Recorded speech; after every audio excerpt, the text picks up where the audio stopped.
Sometimes you sit down, grab your phone, and suddenly, time disappears. You know you should be doing something important, but your brain pulls you right into the dip. And it almost feels like procrastination is this little character sitting next to you, comforting you, patting your shoulder, telling you, hey, let's avoid that hard stuff for now.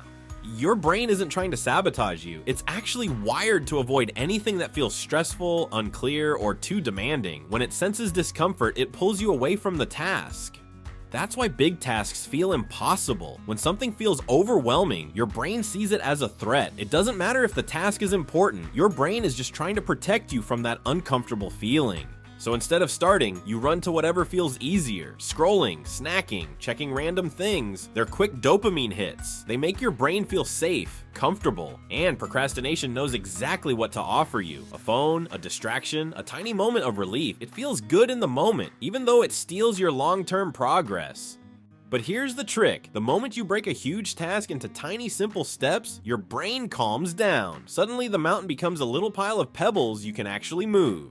And when you commit to only 5 minutes, your brain doesn't panic. 5 minutes feels safe, it feels doable, and once you begin, something powerful happens. You build momentum, you move forward, your confidence grows, and that little procrastination figure that once held you back now cheers you on, because once you start, everything becomes easy. But remember, feeling overwhelmed is normal. Everyone hits that moment where the task feels too big and your brain shuts down. That stress signal is your brain saying, I don't know where to start. Not that you can't do it, just that you need clarity. And that's why procrastination covers you like a blanket. It offers comfort when your brain feels overloaded, but that comfort keeps you stuck.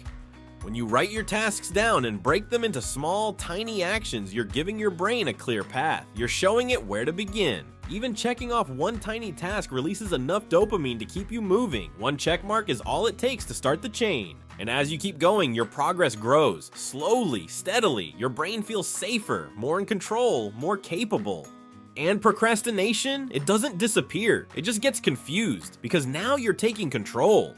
You don't have to move the whole mountain at once. You only need to push one small piece at a time. That's how real progress happens. So what's your mountain today? Drop it in the comments, big or small, and let's talk strategies. Who knows, maybe someone here has exactly the tip you need, or share this with a friend who's perpetually stuck to their couch, because we've all been there.